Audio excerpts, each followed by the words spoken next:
Hello friends, today's topic is about RNA and its type. RNA is nothing but a ribonucleic acid and different types of RNA is present in the cell. So in detail of this RNA that we will look in this video. So RNA, that is ribonucleic acid, is a polymer of purine and pyrimidine nucleotide, and this nucleotide link together with the help of phosphodiester bond.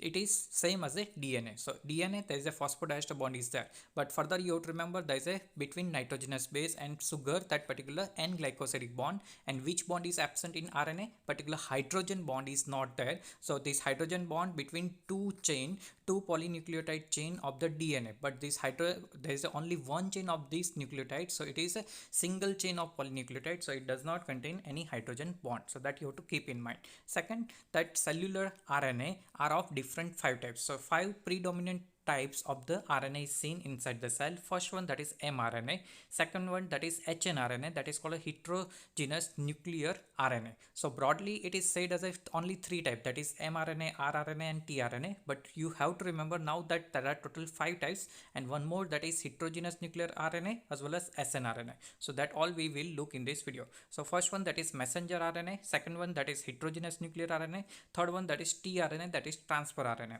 So this tRNA, that is about 15% of the total RNA quantity, and it is mostly found inside the cytoplasm. So another one, that is ribosomal RNA, that is simply called rRNA. It is also 80% of the total RNA. So most abundant RNA, that is ribosomal RNA, and it is also found inside the cytoplasm. So predominantly it is present in the cytoplasm, and you have to remember that rRNA, that is most abundant one, and it is also called a circular RNA. So these important points of this rRNA you have to remember. One more type of the RNA, that is small nuclear RNA, that is shortly called snRNA. Now this snRNA is mostly involved in a splicing activity, and it is also called as a ribosomal activity is present in this snRNA. Apart from these five, there is some another type of RNA like small interfering RNA, microRNA is also present, but they are in a less than 1% of the total RNA quantity of the cell. So these important five types that you have to keep in mind. So if anyone asks about how many types of the RNA, you can say that five different types of the RNA is there. Now further in detail of this mRNA that we will look. So it is most heterogeneous type of the RNA, and it is about 2 to 5% of the total RNA of the cell. So it acts as a messenger of the information from the gene in the DNA to the protein synthesizing machinery. So whatever the information present over the DNA or over the particular gene, and that is translated, or that message or that genetic codon, that is transferred from this DNA to the protein synthesizing machinery, that is particularly rRNA, and that transformation is occur with the help of this mRNA. So this mRNA contains the message to be translated in the form of protein. So whatever the message which is present in the form of this genetic codon over the DNA, and that will be translated with the help of protein synthesizing machinery, but that message will be carried out with the help of this mRNA. Further, this hnRNA, that is heteronuclear RNA. So whenever the initially RNA is formed from the DNA, from whatever the gene present over the DNA, so initial RNA form, that is longer in size, and from that longer molecule of RNA, from that mRNA, means mature mRNA will be generated. But initial whatever the RNA molecule is synthesized, that is also called a heteronuclear RNA. So heteronuclear RNA is nothing but primary transcript, that is called a hnRNA.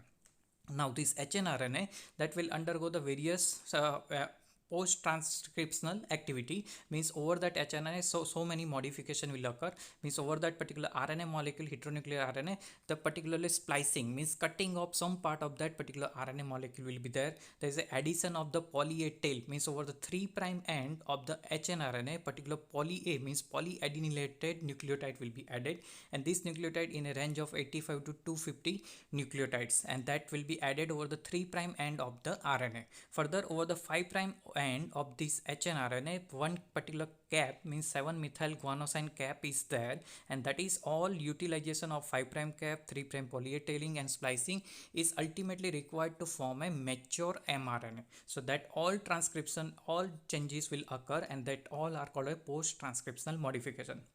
that you will learn in a transcription, but at present you have to remember initially or primary transcript, that is hnRNA, and from that mRNA is synthesized. Now what are the template strand from where the mRNA is synthesized? So template strand of DNA is transcribed into a single strand of the mRNA. So there are two strand of the DNA is there, but one particular strand of DNA that will work as a template, and from that single strand mRNA is synthesized. So mRNA which is synthesized from this template strand is a complementary copy of the template strand of the DNA. So base pairing rule will be maintained. So however, thymine is not present in the RNA. So whenever I am talking about base pairing rule, we have said that 82.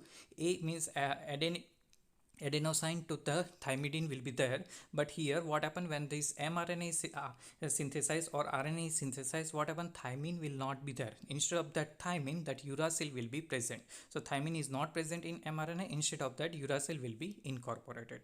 So here you can see that partially uncoiling of the DNA, and from the transcription will occur, and from the transcription mRNA will be synthesized, which is initially present in the nucleus. From the nucleus it will go outside in the cytoplasm, and with the help of protein synthesizing machinery, the translation will occur, and finally protein will be synthesized. And it is also a particular nascent protein. So that particular transcription and translation, that is called a central dogma of the molecular biology. So coding strand and template strand, here you can look that particular template strand, from that particular mRNA will be synthesized. It is complementary to the template strand, but here that coding strand, that is opposite to the template strand, and this particular sequence that same as the mRNA. Now just difference, instead of T, there is a uracil will be present in the mRNA transcript. So mRNA form and release from the DNA template is initially called as a primary transcript, and it is also known as a heteronuclear mRNA or the hnRNA. It is very long in size, but that will be cutted down with the help of splicing activity. There is a polyethylene, 5' polyethylene as well as 5' capping, and that all will be helping to form a mature mRNA.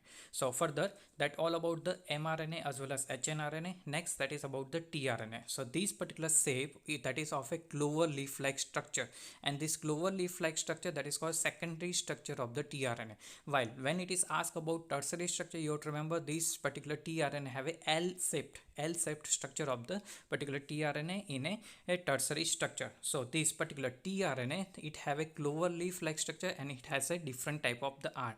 So anticodon arm, this arm that is called anticodon arm, that will attach over the mRNA. Now this tRNA, that is soluble in the cytoplasm, so it is also called a soluble RNA or the sRNA. So you have to remember that sRNA is nothing but it is a tRNA. So this soluble RNA, that is correctly fits over the codon over the mRNA. So these are the genetic codon which are present over the mRNA, and as per that codon, the anticodon, with the help of this anticodon of the tRNA, this tRNA will be attached over the mRNA molecule. Here that one more, that is ribosomal RNA is also needed, that we will look. So at present this tRNA have a different arm, particular anticodon arm, which is attached over the codon arm of the mRNA. Next, over this anticodon arm, to opposite to that, with the over the tRNA, this particular amino acid attachment site is there. Now with the help of this amino acid site, this amino acid will be bring over the site of the protein synthesizing. Now in detail of this ribosomal assembly, or simply I can say that it is a particular rRNA, that is ribosomal RNA. Now this rRNA is also divided in a different variety. You have to remember that in our body or in the mammalian, there are two units of the rRNA is found.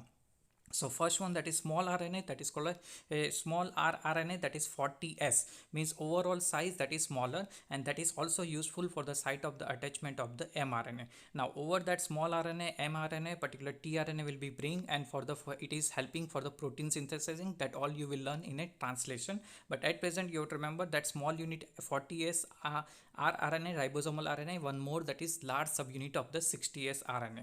Now over that rRNA, there are two different sites generated, that is P site and A site. P site, that is peptidyl tRNA, and A site means amino acid tRNA site.